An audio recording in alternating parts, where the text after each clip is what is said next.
Hello viewers, today I am going to discuss human circulatory system. When we read human circulatory system, we end up with lots of confusion regarding this system. So before going to start this video, I should mention another name of human circulatory system, that is double circulation. We are all evolved organisms among different kinds of living organism. So we have divided heart. That means we have the 4 portion of heart. That means 4 different chambers are present within our heart.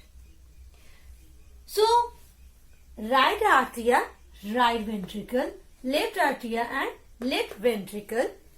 So this 2 section, that means right portion and the left portion, it contains different types of blood. Suppose first, right atrial and right ventricles, it deals with CO2 containing or deoxygenated blood, and left atria and left ventricle, it contains O2 containing blood.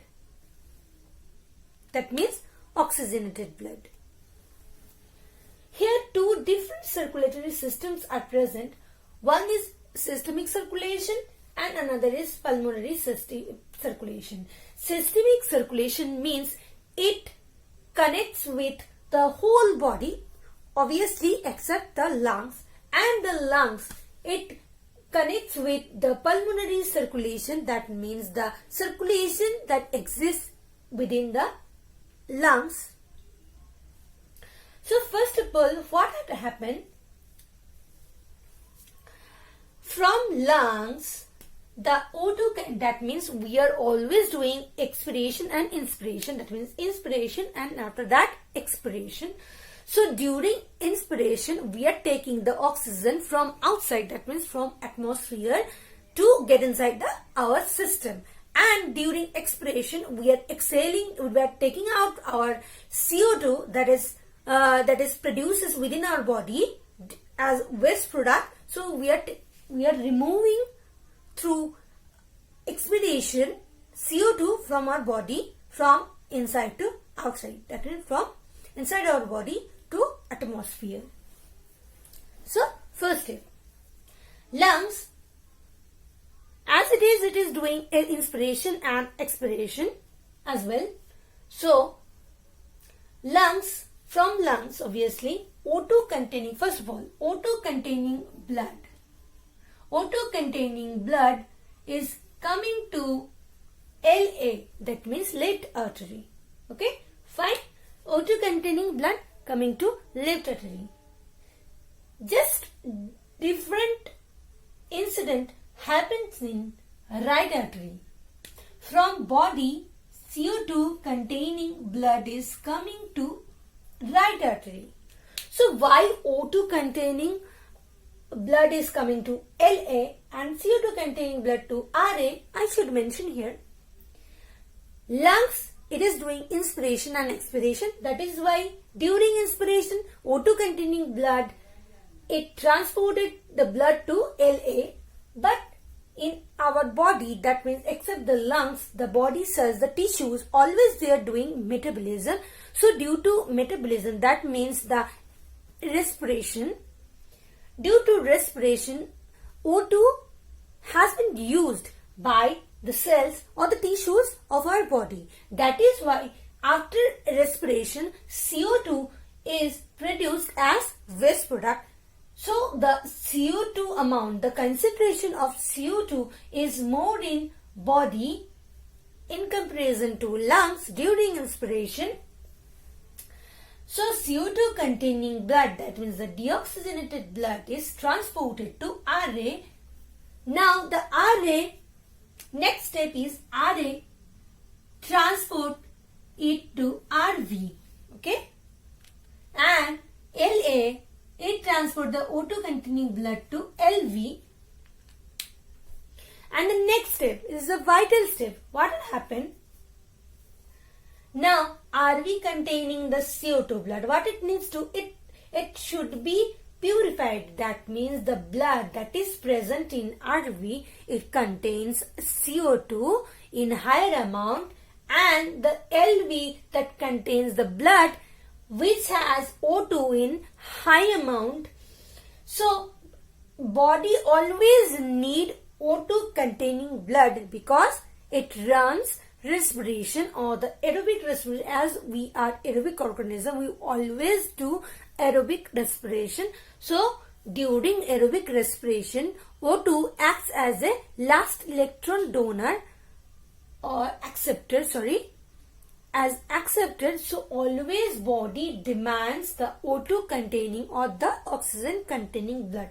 So first from LV, the O2 containing blood, O2 blood, I am writing here O2 blood, okay? That means the oxygenated blood. So oxygenated blood is transported to body through aorta, arteries. So through arteries, the O2 containing blood is transported from left ventricle to body.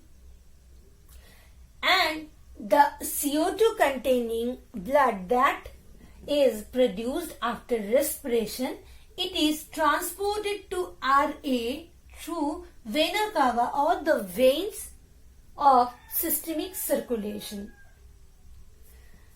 Now the RV containing CO2 containing blood. Now this RV, that means obviously after pump, after the contraction of artery and ventricle, this blood, that means CO2 containing blood, it must be purified. So where the purification is going on?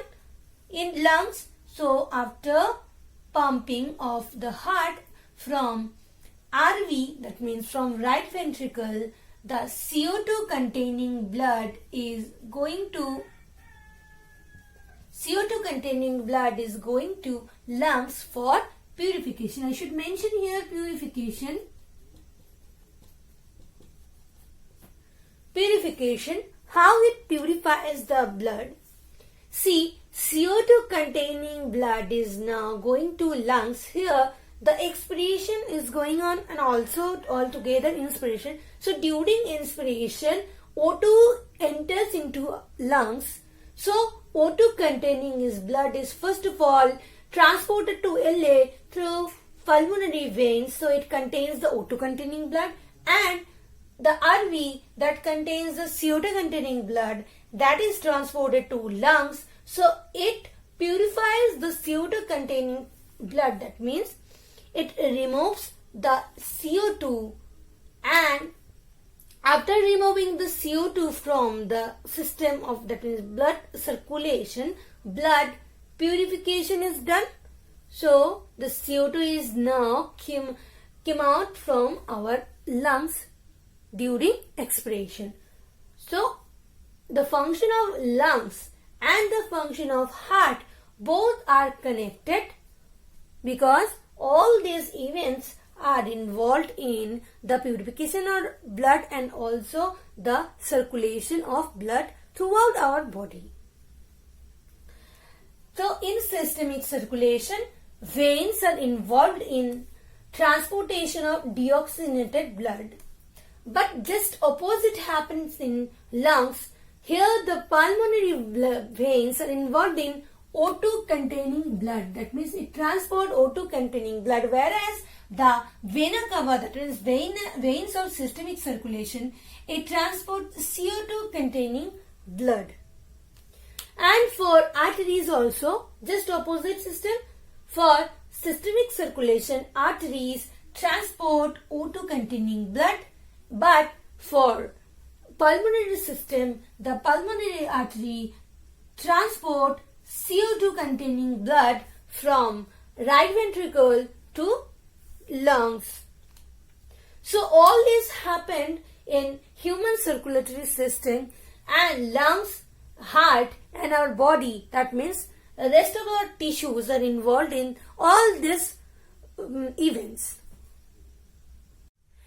Repeatedly I added one word, that is purification of blood.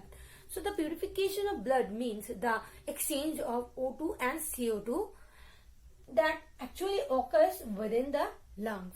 if you carefully look into this diagram, I mentioned alveolus. So alveolus is the alveoli is the main site where the exchange of gas occurs. Now during inspiration, normally O2 enters into the lungs. That time the partial pressure difference leads to the exchange of the gases. That means the movement or the direction of gas is always depending upon the partial pressure. So the partial pressure decides the gradient, the movement of the direction of gas from where to where it will move.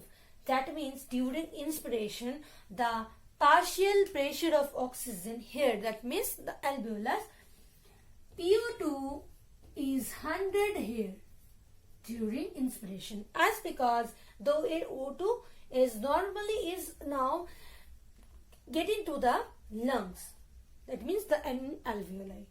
PO2 is 1100 millimeter of Hg here, but the CO2, that means the partial pressure of CO2 is 40 millimeter, very much less than the CO2, obviously. Now after inspiration, oxygen is present within the alveoli or the lungs.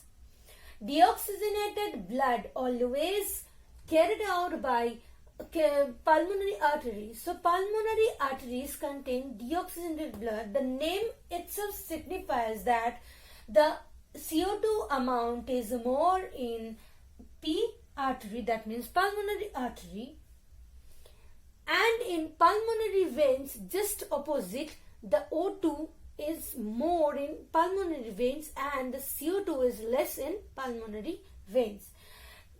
The connective place is capillaries.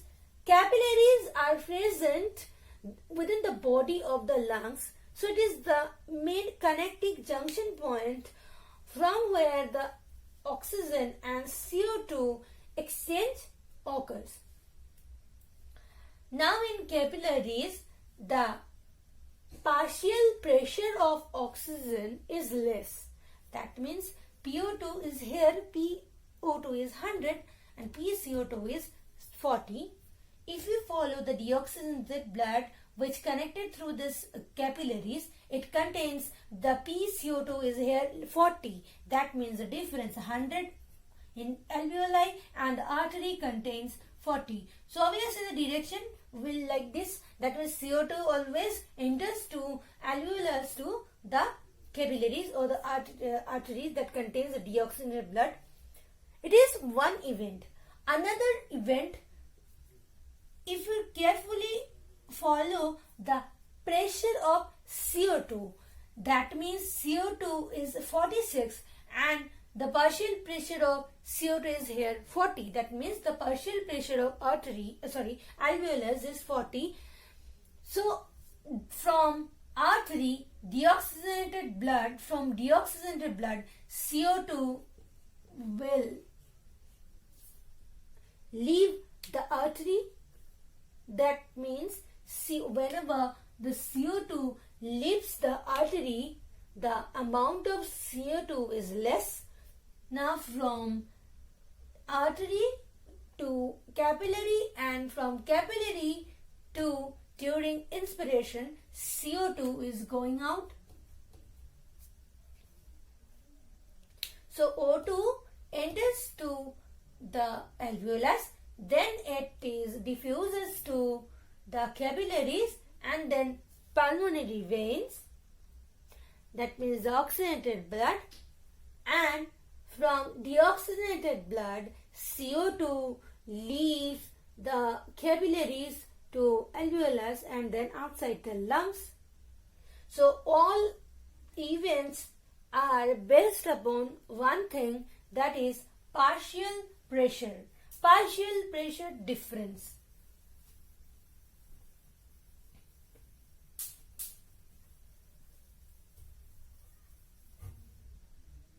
That means during entering of oxygen, the difference is like that, and for leaving the CO2, partial pressure is like that. So partial pressure difference actually helpful in the exchange of gases. That means the main thing that involves in the pulmonary gas exchange or the systemic gas exchange is the partial pressure of oxygen and CO2. So this is all about this video, that means the human circulatory system and pulmonary gas exchange. If you have any confusion regarding these topics, please mention in the comment box. I will definitely answer or definitely entertain your confusion in my next videos.